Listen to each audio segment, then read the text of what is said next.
Kristina och hans barn, Pernilla Wahlgren, 56, Niklas Wahlgren, 58, Linus Wahlgren, 47 samt äldsta och för offentligheten okända Peter Wahlgren, 60 har alla egna barn.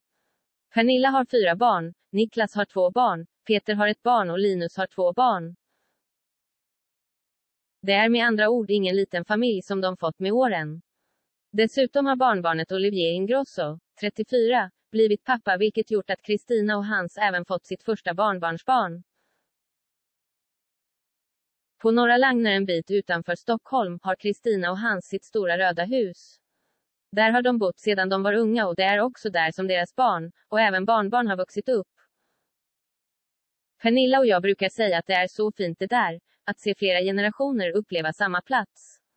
Hans och jag är stolta över att vi har lyckats bo kvar här. Som frilansare har det inte alltid varit lätt. Det är ett stort hus som kräver en hel del renoveringar, och så har vi samtidigt försörjt 4 barn. Det där kräver en massa omsorg och pengar, säger Kristina Skolin till Hemmets Journal. Huset är enligt Booli värderat till över 14 miljoner kronor. Kristinas stora önskan är att huset ska få stanna inom familjen. Trots att huset har många trappor, vilket gjort det svårt för Kristina och Hans på ålderns höst, så vägrar de sälja huset. Tänk att ännu en generation ska få springa här på gräsmattan vid det stora röda huset, konstaterar Kristina till Hemmets Journal.